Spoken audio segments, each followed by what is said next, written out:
Methods for maintaining concentration. No matter what your job entails though, there are going to be times when you're not feeling particularly motivated or when you're not feeling supercharged. One tip then is to try thinking about what it is about your job that is exciting or at least motivating.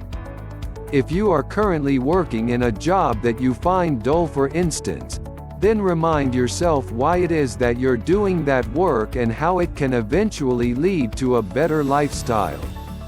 Perhaps you're working here in order to earn enough money to launch your dream business. Maybe you're working here to support your family. Focus on that fact, and this will remind you why your job matters and why it's worth your full attention. Creating a longer-term goal is a great way to do this. Even if your current career lifestyle doesn't excite you, then think about what your long-term goals are and find something to feel excited and passionate about. CBT for concentration. Those of you who have studied any psychology might recognize this as a form of cognitive restructuring. Cognitive restructuring is a technique from CBT, or cognitive behavioral therapy. CBT, meanwhile, is a psychotherapeutic technique used to treat a range of conditions ranging from social anxiety, to phobias, to OCD. Essentially, CBT works in two stages. 1. Identifying the negative thoughts that are leading to stress, maladaptive behavior, mindfulness, thought reporting. 2. Changing those thought processes using a range of techniques, cognitive restructuring.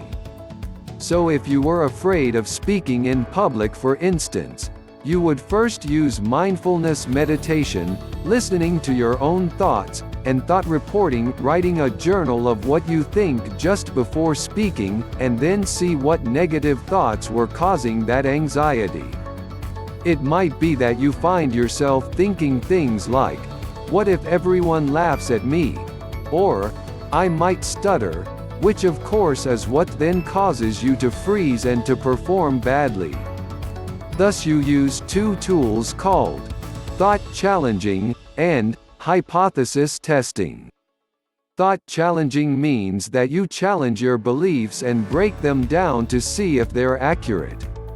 Are people really likely to laugh at you? Or will they be more likely to be sympathetic and polite and continue listening? Likewise, does it really matter if you stutter? Ultimately, you'll never see these people again and you never claim to be an amazing speaker. Who cares? This should hopefully help you to relax and thus avoid the stressful, fight or flight response. At the same time, you can also use hypothesis testing to actually test the theory. This might mean standing up to speak in front of a crowd and then purposefully stuttering.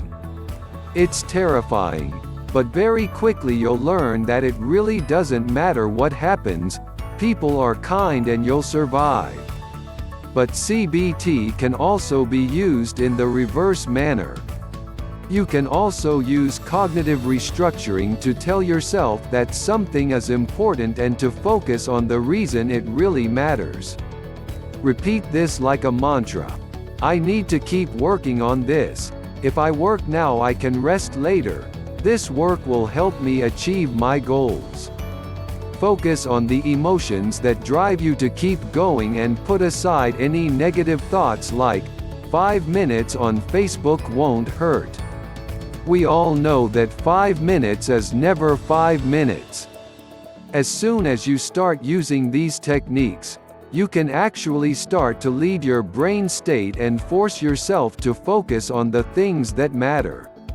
When you do this, you will come to believe that what you're doing is very important, and as such, your brain will respond in kind by producing the necessary neurotransmitters to keep you engaged and alert.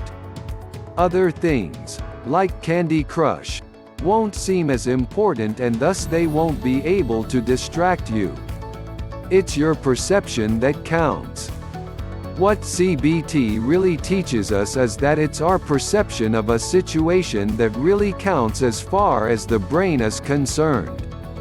It doesn't actually matter what we're doing or how important that is. What matters is how important we think it is.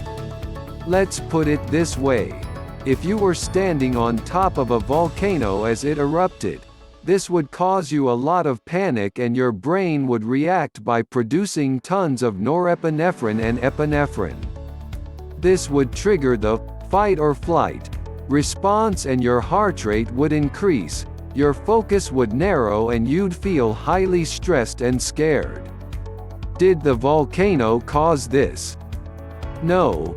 Your belief that you were about to be incinerated did. If you were in the exact same position but you genuinely believed that you were invincible, then you wouldn't have the same fight or flight response. You'd be able to stand back and just relax while the lava erupted around you. Of course you'd also die, but your neurochemical profile would be completely different.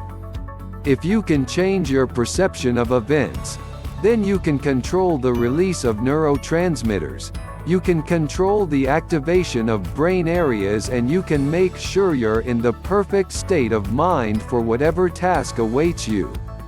You can be more present and in the moment when you're with friends, more focused when you're working and more relaxed when you're thinking creatively and engaging your default mode network. If you perceive something as important, then you will believe it is important and your body will react accordingly.